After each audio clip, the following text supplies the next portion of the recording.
right. So I'm gonna kind of just start by blocking in everything super rough, flat on my pencil. And I really love like the rain clouds in this Google Street View here. So I'm gonna see if I can capture that like nice soft bleeding edge effect with the limited amount of time that I have here. But I think I can do it. I gotta be quick. Fast, fast, Mhm. fast.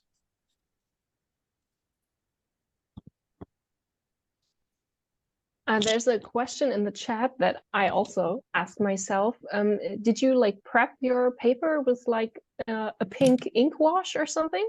Oh yes, I just did an underpainting of alizarin. Blah, can't talk right now. Alizarin crimson. Nice. And it just sort of has like I find that kind of doing like a warm underpainting like this Mhm. gives kind of an overall like unifying effect to your colors. Yeah, I like doing it a lot. I usually go with a cadmium yellow light, but I thought going with like more of a pinky undertone for this one might have a really neat effect.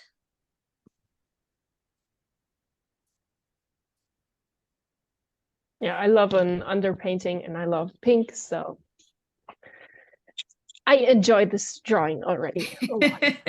Yeah, always a good choice.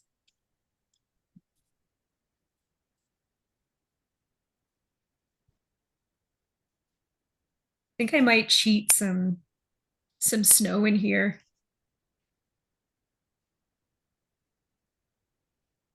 Yeah, since this is like kind of your backyard, is that right? The view here? Yeah. No, it's about maybe like a 3.5, 4 hour drive away from us. Oh, okay. I was off by a I bit. wish it was my backyard. Yeah. Man, it'd be amazing.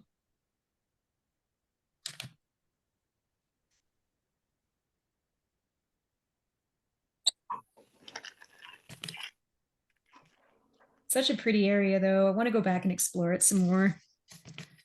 We only stayed around there for a few days and just only hit up just a few hiking trails. So there's definitely a lot more to be explored down there for sure. Mhm. Oh, just gonna grab my bigger brush here.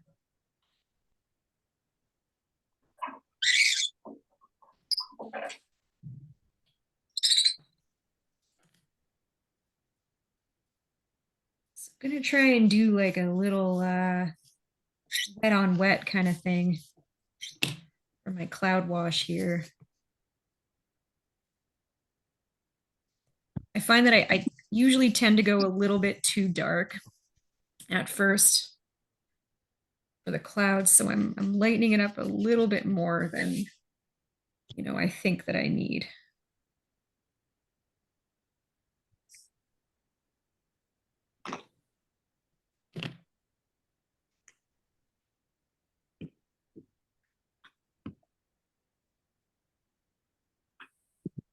The kind of the challenging thing I find with working this way with doing the wet on wet is just like it's immediately kind of a countdown for when your paper dries too much to become like workable. Mhm. There's so much going on in these clouds in this view. Totally. It's very Yeah, kind there's that nice rain column coming down in the mountains. And then you've got like your kind of more hard-edged clouds. So I'm gonna try and kind of cheat that rain column a little bit more prominent, I think, than it is in the Google Street View photo. I love rain columns. It's such a beautiful uh meteorological. Ugh, I can't talk right now. No worries, no worries. Meteorological effect. totally. The little valley where we overlook at our house. It You can kind of see the weather like rolling across the valley. So sometimes it'll be raining across the valley, but it'll be like totally dry where we are, and you can just see these big fat like rain columns coming down over the mountains. So pretty. Brings joy to my heart for sure. Yeah. Like a linear effect. Yeah. As you mix some like lemon yellow into that Mixed mix. a little bit of lemon yellow, yeah, for the like the sky, I think where it's peeking through below the clouds. I'm kind of cheating it a little bit warmer than in the reference photo. Just to get that nice temperature contrast there. Mm-hmm. Smart.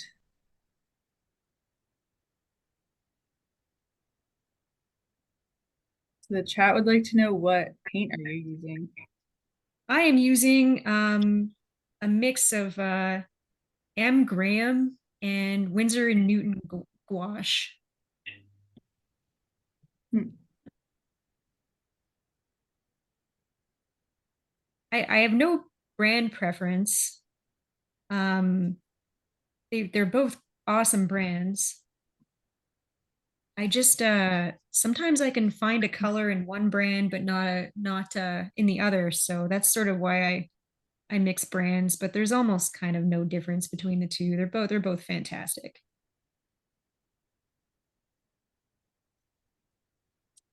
Just kind of trying to get this nice blendy, streaky effect. I think I'm gonna leave it there because I'm entering that danger zone of paint or paper moistness where it's going to become a little bit too dry to work, and I'm going to start getting like hard edges, which I don't want at this stage.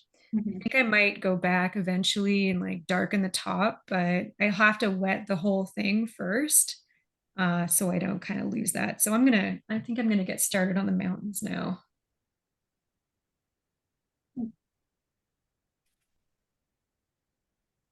And is this the kind of gouache that once it's down, or can you re-wet it on the paper? You can re-wet it on the paper, yeah,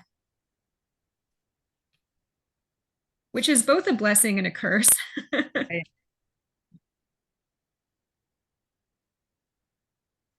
I'm gonna try and experiment a little bit with the acrylic gouache, I think, for my some coming finished pieces.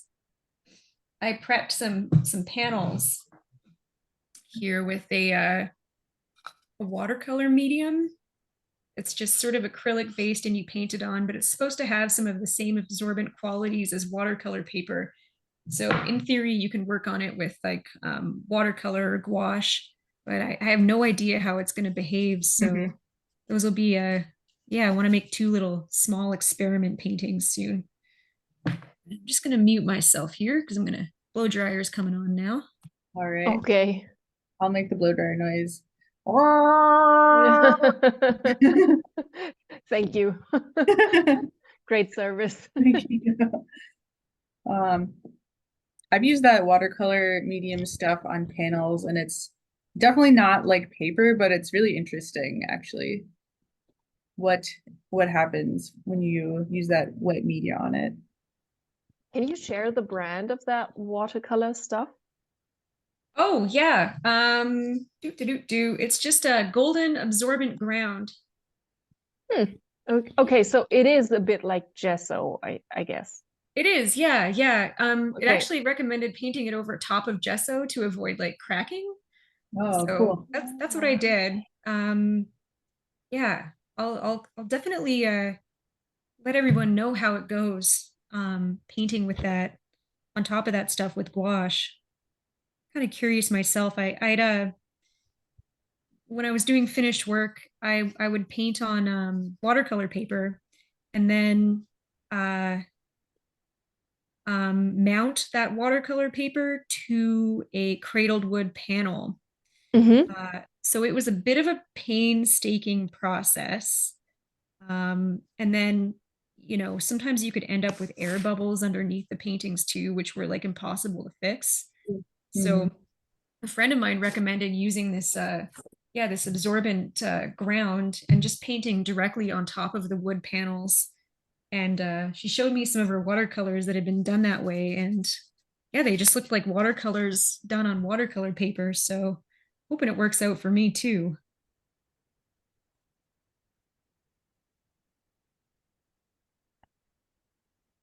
Yeah, I just linked Laura's Instagram in the chat, so you can follow her and see those paintings. They get if they make it to the gram. Yeah, yeah. I mean, I think even if they don't turn out great, I still want to post them anyway, just because, you know, people can learn from my mistakes and maybe, someone usually will chime in with some advice too, like, oh, try this, and yeah, you can learn a lot that way too.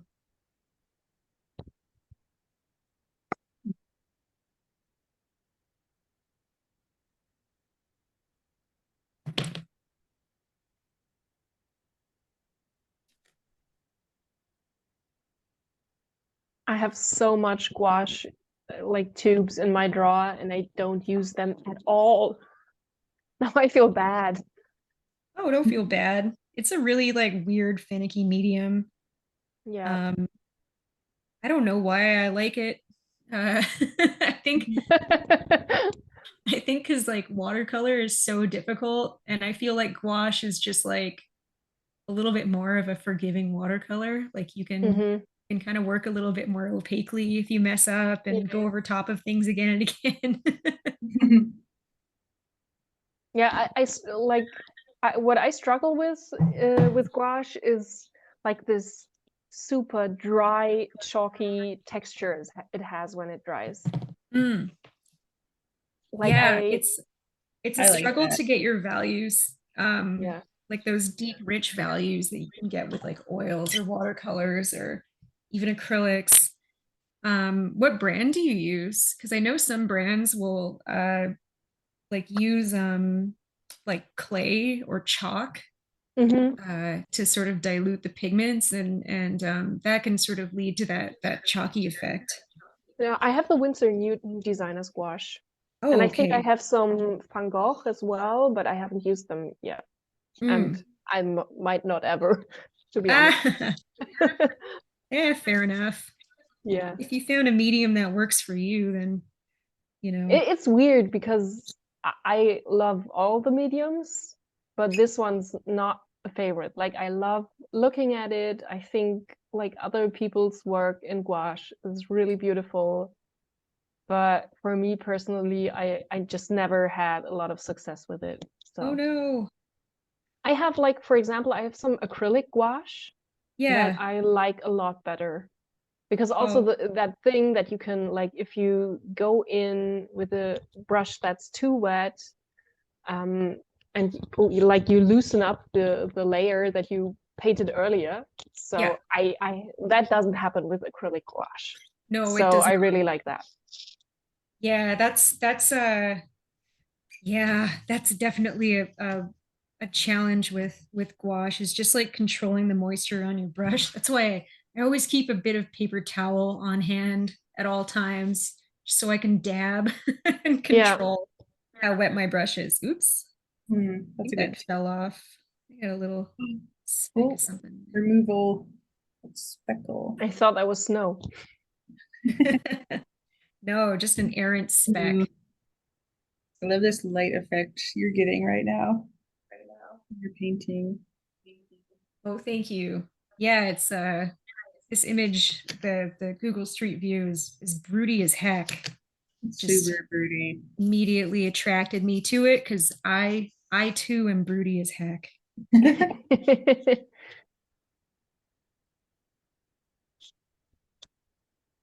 Yeah, I just love the hard edge and then the soft bloom contrast in your work. Oh, thank So you. dynamic.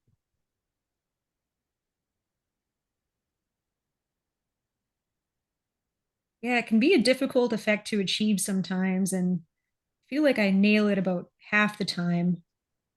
Um, when you do get it, it's like, yes. Yeah, I know you mean.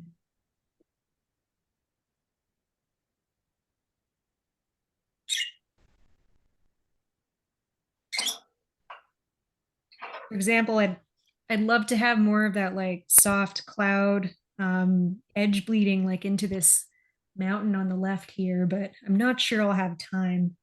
So just steam ahead and make a good art.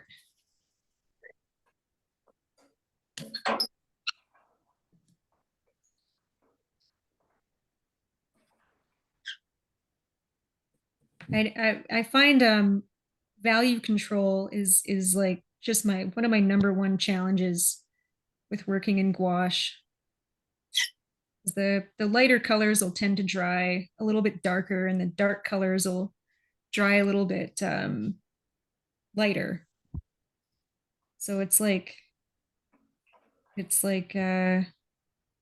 learning how to like tune an instrument or something, or Hmm. you I just like have that to. metaphor. So if you work with it enough, you sort of get a sense of how light or dark each color is going to dry. Yeah, I But find that. one thing I've started doing um, is I'll do a quick 5 value study before I jump into like doing a finished painting, not for my plein air stuff, more for like finished work. And I find having that roadmap to follow like really helps for like having nice, distinct, clear values in my final piece. It's a good idea. But yeah, for like plein air painting, like I don't know who has time for that. Yeah. You're like out there and it's raining or maybe about We to should, but we rain. don't. Maybe. Maybe we should, but we don't. Good. Yeah, file that under we should, but we don't. Love it.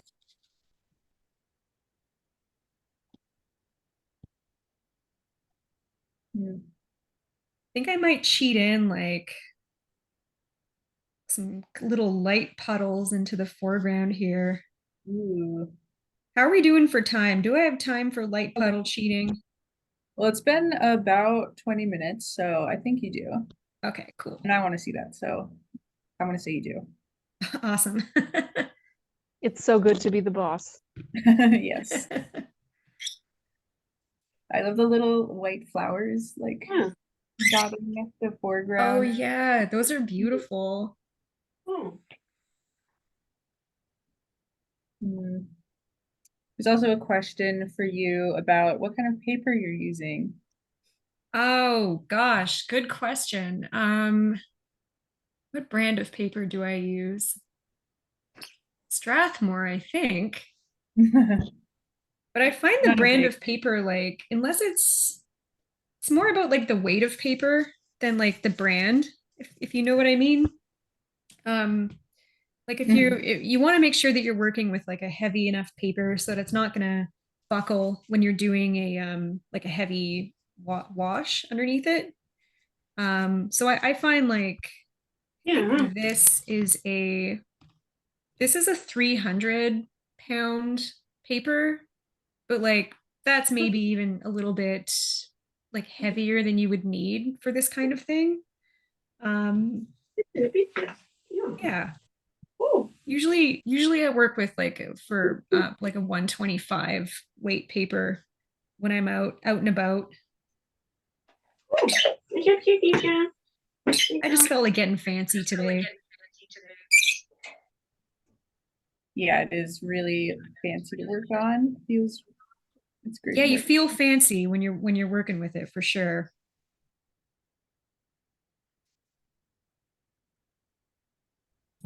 I just found my Yeah. local art store had a bunch of 300-pound cold press paper on clearance. Ooh. Like seven, it was cheaper than the 140 pound. It was like, I can't not buy a bunch of this right now.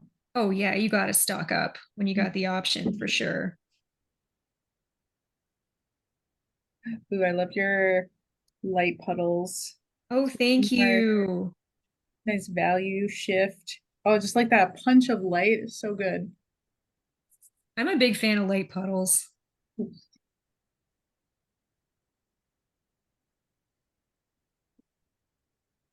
again, I'm just sort of working wet on wet here. But I can kind of go in and harden up some of these edges. I think I want to kind of give the impression of like light falling across like prairie grass. So soft little bleedy edge is kind of working in my favor here.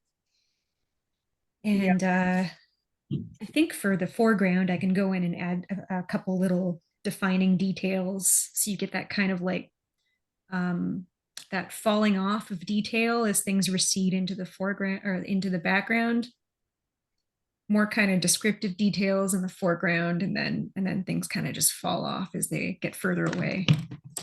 I have a nice technique to cheat or to imply more detail than you like necessarily would want to paint. So I think I'm gonna try and cheat some snow in because I'm waiting for this foreground to dry. So that means I can go in and work on some background stuff. Laura, we have two questions in the chat. And the Yeah, first one is, do you teach classes? I do.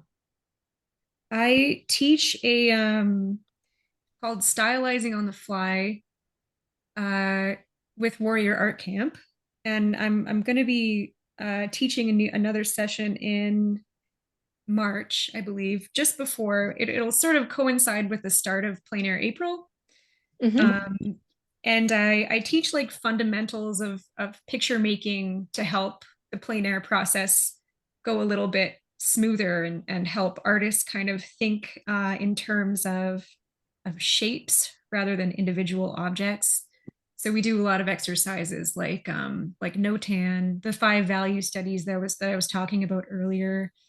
It's a really fun class. A lot of in class exercises and in class live critiques, and then I give an assignment for the students to do each week that do a little paint over of, and we take a look at them in class later. So yeah, it's a really fun class. Sort of a similar vibe to this. Like I'll just have a couple little videos kind of explaining certain principles and then get into a live demo where students can paint along with me during the exercise. And then we usually critique the in-class exercises after. Yeah, it's a blast. I if you're interested, you can head on over to the Warrior Painters website. They've got a little sign up there. I was looking for a link to drop in the chat, but it looks like they only have the session of Is your. someone beat you to it, actually? Well, There's the class already a that's up there is like from last year. Okay. Oh, I think they only put the classes up maybe a month or so in advance, the sign up. But I can definitely let everybody know when the next session is sort of available for sign up. And yeah, I'll have it on my Instagram and stuff too. Cool. Yeah, looks like a really great class. It's just a wholesome good time for sure.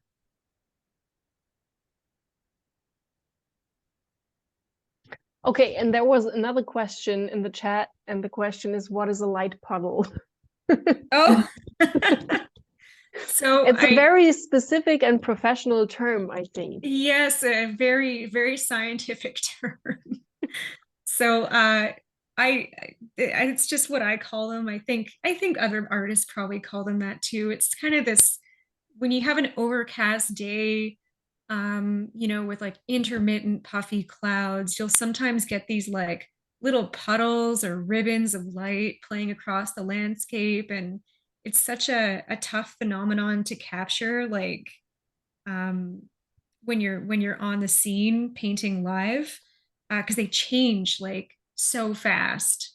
Um, yeah, that's a light puddle in a nutshell. Did I explain that okay?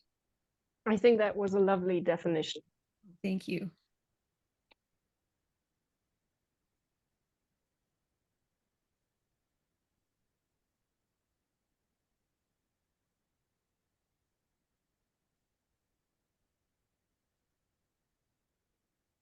Yeah, I always hope for a day with light puddles whenever I go out painting. Please, light puddles. Hmm. Ooh, some little snow blocks. Is that what's happening? Sorry?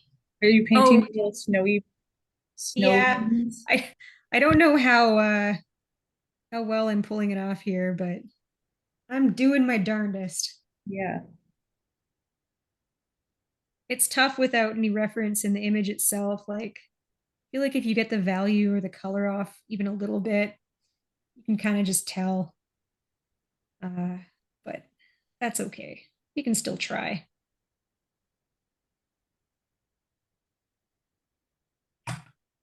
When we first drove through here, um, that was kind of the it was like early spring conditions. I think we came through in April. It was so pretty. I didn't get a chance to do any plein air painting because a like crazy storm rolled in Hmm. almost immediately, but the I have the memory of it at least.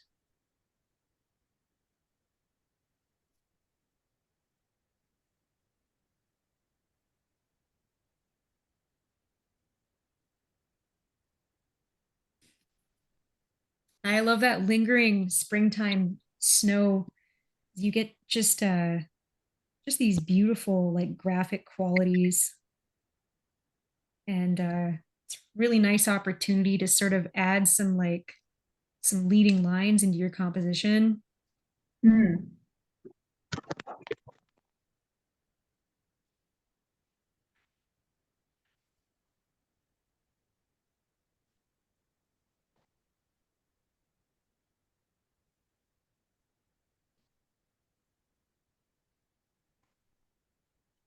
Is anyone else painting those cute little white flowers in there? I might attempt it. Yes. But they're so small. They're so small. But so cute and white. I know, they're adorable. Best.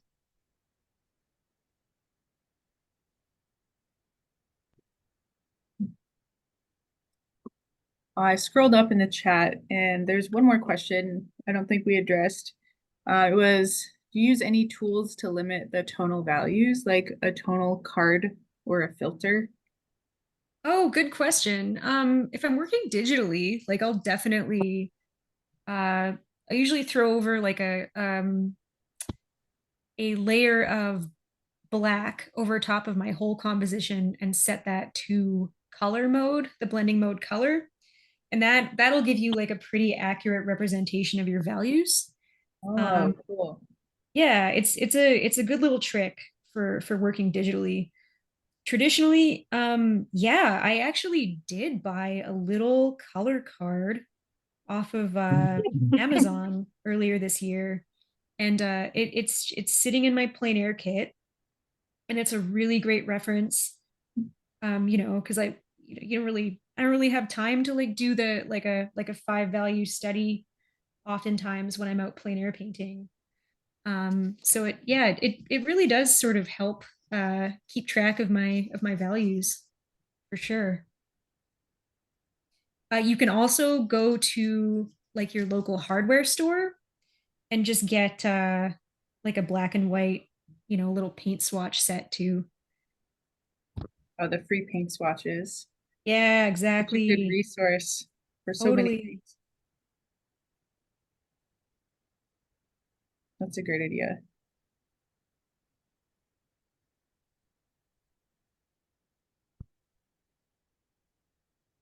Now some cute little blobby shrubs.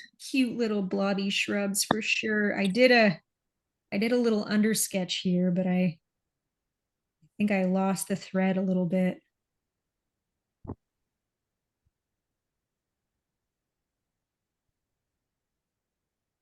So just have to improv, do some improv blobs. Looks like, are you using the same brush throughout this? Yeah, yeah, I've been using the same brush for almost all of it. I tend to use like a a 1 inch and a half-inch brush only. Good old If, square brush. yeah, good old square brushes. You can use the edge and get like a nice tight little crisp line there, or just use the flat of it to block things in. Good versatile little brush. I do love a square brush. I don't think I've ever seen anyone painting with gouache use a round brush. Oh yeah. Like it's That's always, hilarious. Good point. yeah. With watercolor, it's completely different, but in gouache, I don't know. Yeah, I think just because of like, the opaque nature of gouache, um, and you're kind of using like thicker applications of paint, I guess, than you would with watercolor. Mhm. So yeah, I could see that for sure. It's a really handy tool. Kind of keeps you from noodling too much too.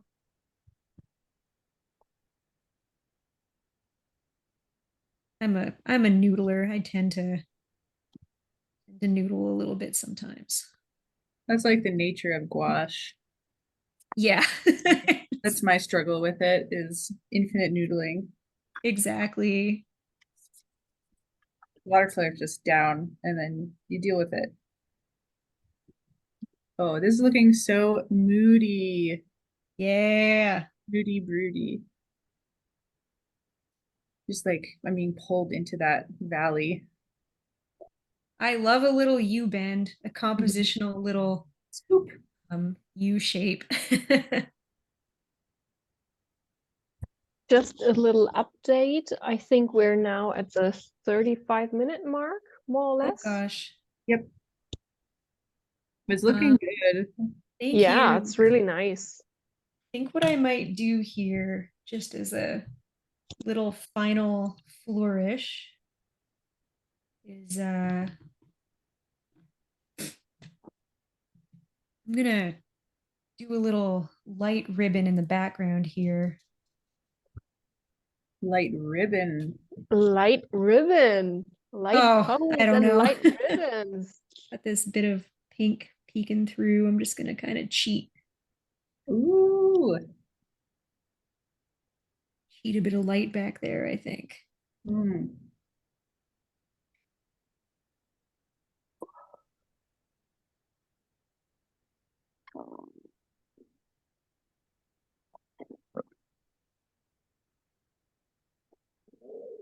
I don't know how that's working, but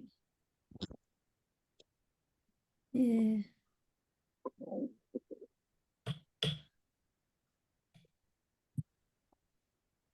Kind of a broken ribbon.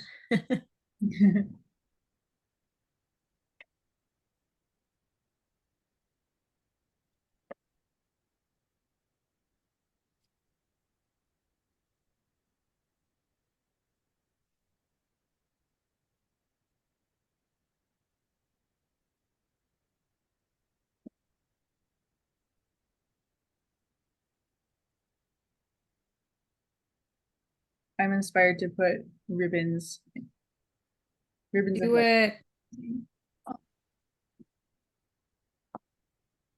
yeah, just like seeing you choose how to depart from the reference photo is super interesting. Yeah. Gosh, I've done a few paintings in like really fleeting light conditions. Mm-hmm. So it sort of kind of helps to exercise that part of your brain, where you can just kind of like you're painting on plein air, but you're also kind of half painting from your imagination because you're like, okay, well, I started painting with this little area in light and now it's completely in shadow, so I just got to commit to it and keep going because if you try and go back on things or change it too much once you've sort of established your value scene, yeah, it just never turns out well. Yeah, uh those light conditions are always the most beautiful. Oh, so beautiful.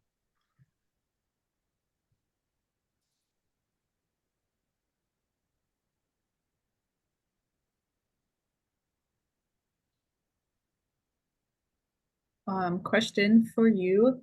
Did you Yes. prepare the palette or choose the colors beforehand for this painting, or do you always use these colors? I chose these beforehand for this painting. So I'm not using, I can bring my little paint dudes down here too. So let's see, it's burnt umber. I have ultramarine, but I actually barely ended up using any. Prussian blue, bismuth yellow, alizarin crimson, and cadmium yellow deep. Actually, cadmium yellow deep, I barely used any of that either. So really just these four: bismuth, alizarin, burnt umber, and Prussian blue.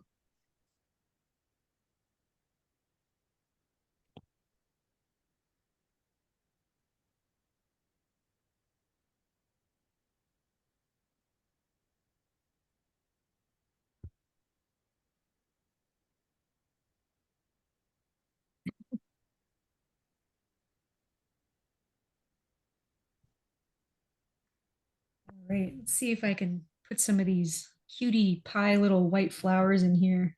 Yes, that's my favorite part always. The little flowers. The little flowers, little Paint this flourishes. whole landscape just to paint some little flowers.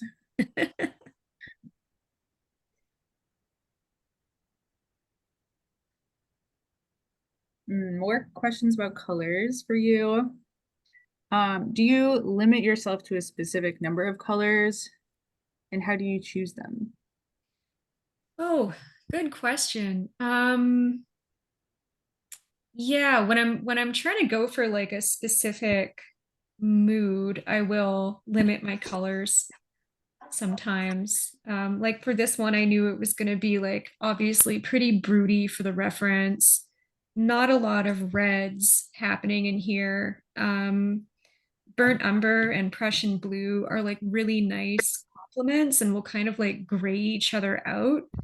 And then if I knew if I needed to get like sort of a gray color, Prussian blues got like really good like tinting power. It like, and mixed with a alizarin crimson and a little bit of bismuth yellow, you can like almost get like this nice rich like gray black. So it just kind of comes with like experience of working with certain colors. And yeah, like I've been guilty in the past of like uh sticking closely with certain palettes, my comfort zone palettes. uh and my goal for this year is to kind of branch out more. Like I want to incorporate more rich oranges and yellows into Mhm. my work. I just got a tube of cadmium orange light, and it's like blowing my mind a little bit. Just like, how did I paint for this long without using this color at all? Like it's so rich and like just impossible to mix that color on its own. So Mhm. yeah, I'm just kind of like, where have you been all my life?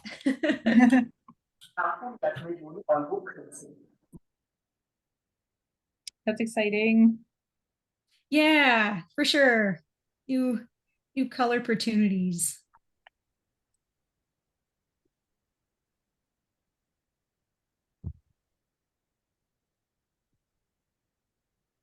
Let's blob in some of those flowers a little bit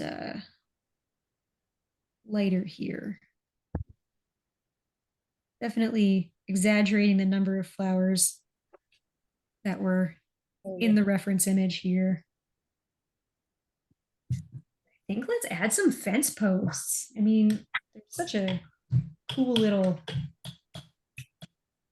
They're I pretty think they'll cute. kind of help lead the eye into the center of the composition a little bit more. So let's Mhm. just go ahead and add them in. Yeah, I don't know how you're going to approach them, but I like in the reference photo that they're all like different. It's cute. Yeah, yeah, they're kind of like askew. Hmm. the little But thing. can I ask what medium you're working in, Eleanor? Are you doing pen and ink or? Oh, right now I'm doing a bunch of mixed media on a really thin piece of paper, so it's interesting. Oh, your mixed media works so Looking so around. good. Thank you. Just solving problems. I'm like, I'm kind of curious. Did anybody find like what specific challenges people found with this reference? I know for me, it's got like this pretty like large area where there's kind of nothing happening in the bottom right corner where there's all that grass. So my solution was just to cheat in a bush. I'm kind of curious uh, what are some of the challenges that other people found with this and sort of how they how they solve them. great question. Yeah, feel free to put some, if anyone, I'm sure other people are working on this. I see a lot of people looking down in the rest of the Zoom room, So they're just looking down, they're not working. just looking down. So struggling to find focal point. Sky Yeah. is super detailed. For Yeah. me, it's always the like the values in the mountains because they're like so dark, but lighter than everything in the foreground. And then, yeah, yeah. Yeah, the rain cloud. A couple Mhm. people are saying the rain cloud. Yeah, this hazy cloud. I tried to put it in and now I'm trying to delete what I made, but let's see how it goes. Oh. Like the yeah, because it's such an interesting contrast of like hard and soft edges as well. And like this hazy cloud that I painted just looks like, I don't know, like a ghost or something. Yeah. I I know what you mean about the mixture of hard and soft edges. Like my solution was just to sort of go the more soft edge route, kind of just pretend that the rest kind of wasn't happening. I feel like yeah, what you kind of include to or what you decide to leave out sometimes is just important as what you put in. I always sort of err toward the side of simplifying things sometimes. It can be a I think it can be an effective tool, but maybe a little bit of a crutch sometimes where you're just like, ah, that's too hard, so I'm not going to put it in. Mm. Not sure. I'm still, I'm always trying to find the balance there between some artistic license and, challenging myself to maybe portray things that I'm not super comfortable with.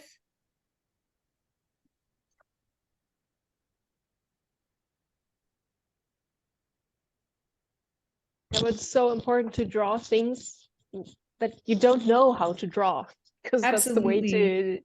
to figure it out. Yeah. Yeah. And you can always, sometimes you really surprise yourself and come up with solutions that you're like, oh man, like I never would have thought of that if I hadn't tackled this particular subject matter or can kind of send you down like a whole new rabbit hole sometimes too.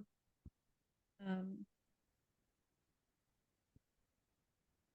yeah, that you otherwise wouldn't have gone down if you hadn't, you know, decided to paint something that you normally wouldn't paint.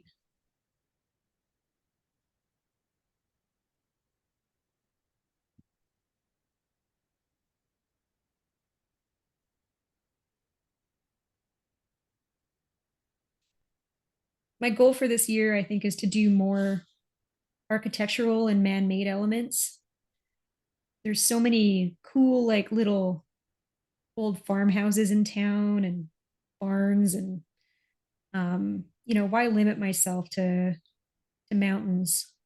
Mhm. Having a little puppy too. We're kind of stuck in town until he's big enough to come hiking with us. So, might as well just be where I am and find some new subject matter to tackle.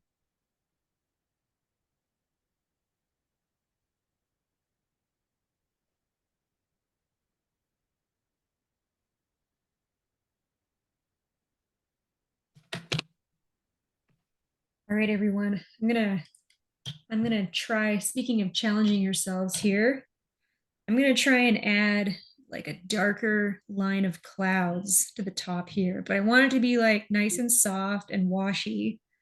So this is always so nerve-wracking. So I have to re-wet this whole area, but I have to wet it in such a way that I'm not gonna lift any of the pigment and spoil this nice little like bleedy effect. So it sometimes it works, but sometimes it doesn't. And I'm gonna take a little risk here, and we'll see how it Great. goes. But if I This fail I at it, want to see. then This I want to see. yeah, Yeah. if I mess it up and I fail at it, then we'll have done some learning together. I feel like Yeah. seeing failures is always sometimes more valuable than seeing successes. So let's see how it goes.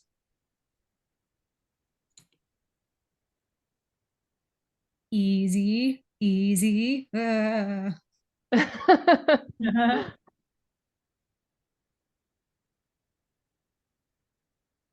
my God, this is so nerve-wracking.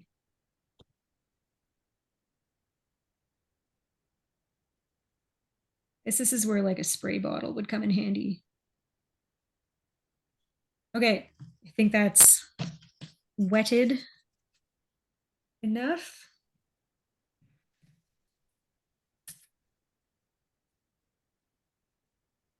Let's add some broody clouds.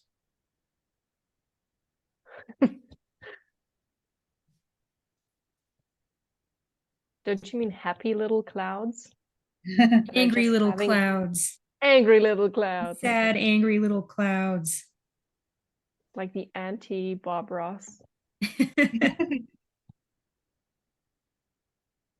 Bob Ross could never.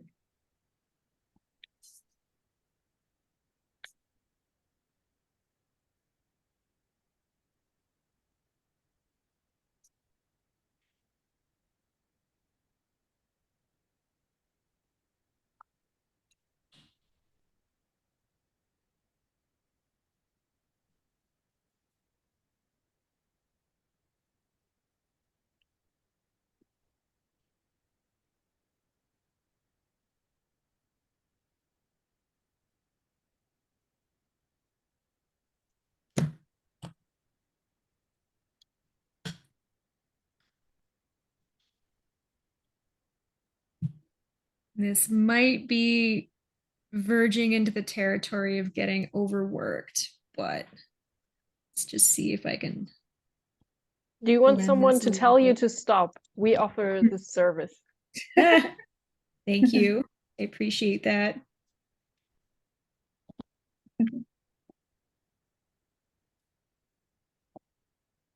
Okay, I'm gonna leave it there. I think this definitely added like some drama. Yeah, for sure. More Kind of dark. helps keep the focus down in this little U-bend valley here too. It definitely does. Wow, looks so cool. All Um, about drama over can we here. come back later and see it with the tape off? Oh yeah, I mean I can take the tape off during class too if you guys want. I'm almost done. I'm just gonna punch up this little light blobby here with some little grass. What do you call these? I'm just gonna call them some spoopies. Add some little grass spoopies here. Yeah, it Spoop, really spoop. makes it so luminous.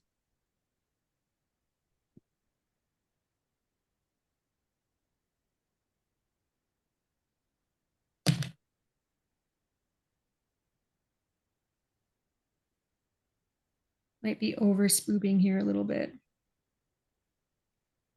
I'm inspired to use lemon yellow in a different way now. Do it. Cool yellow. Like a highlighter yellow.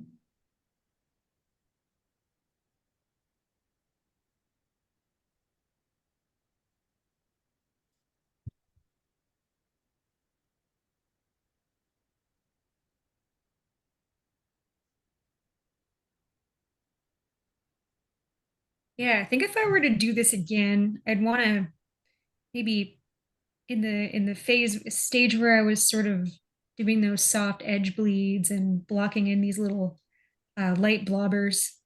I think I would add a little bit more of that bismuth yellow in there just to get that soft effect. And then these little, I'd do my little So, grass details over top of that. okay, so I just want to quickly write this down. So we had light blobbers, we had light puddles, we had light lines. Did we have light lines? Ribbon. Look, Ribbon. I'm Okay, extremely thank you. scientific in Yes. my methods. Science is important, people. Blobber. Science is important.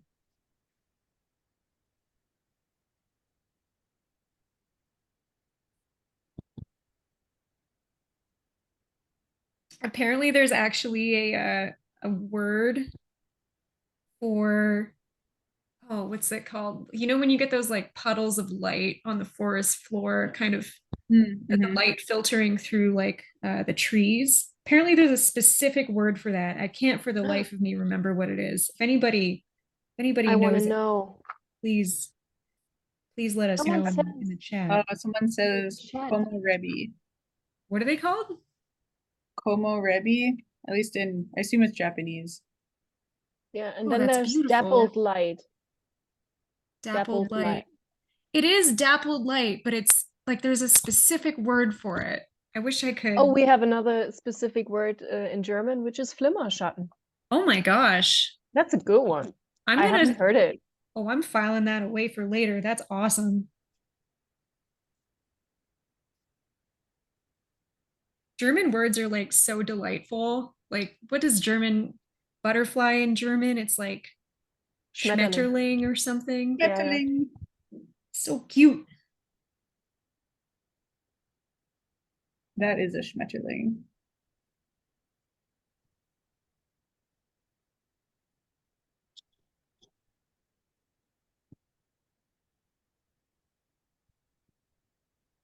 Okay. Okay, I think I'm just noodling now.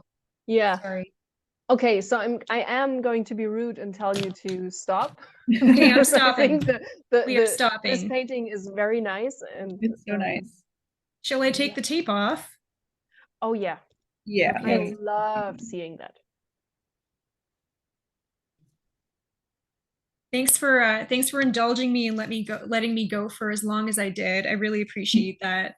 Oh yeah, that's great content. Oh my God, is it like ripping off the paper? A tiny bit. No! It's okay. The pain. So painful. It's too wet.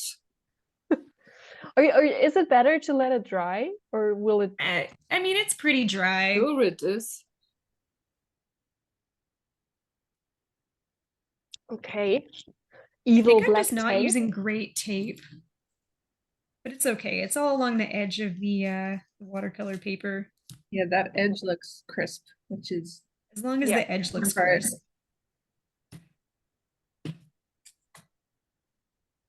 My friend Lyndon Lee recommended this like black tape. I'm not sure if it's the same brand that he uses, but I ordered some online and it works. It's kind of nice. Do you know the brand that you got? I don't know the brand that he got. The brand that I got was just off like Amazon, and I don't know if I can recommend it because it is kind of picking up a lot of the paper along the edges.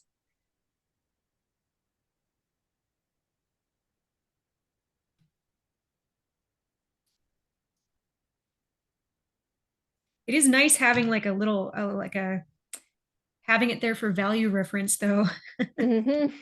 Yeah. Yeah, there's a question in the chat. Does your tape color influence your painting? I've wondered about that over the years. Because oftentimes my painter's tape will be like a blue or like that light acidic green. And I feel like ever since I started using the black tape, like my values tend to be a little bit better. Yeah. Yeah, someone's recommending that you use the blow dryer to heat up the adhesive so it doesn't rip the paper. Okay, I'll just mute myself for a second. I like how everyone is very invested in the peeling of this tape. Everyone's like, oh, want it to work. Lots of tape tips in the chat. Yeah. Like, yeah, the hair dryer and then sticking the tape to your pants first so it's not Yes. super sticky. All right. Let's see if that helps. I think it's helping a A little little better. bit. Yeah, it looks Yeah, oh, it looks better. Good tip. Thank you. uh,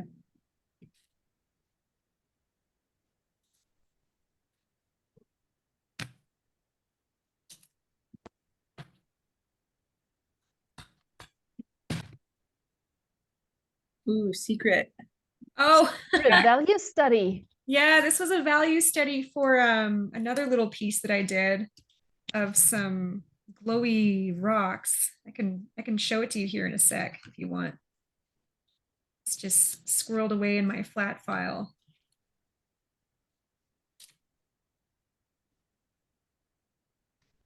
All right, here it is. Oh, beautiful. Hold it Thank up you to the so camera. much. Thank you. This was absolutely delightful. Wow, it's I love so how nice. how the underpainting like peeks through on the right and then on the left side. There's Yeah, like it this kind of little gives it pink like a glow. stormy sunset vibe for sure. Yeah, Mm. beautiful. Thank you so much. Thank Oh, you. thank you all. This was wonderful.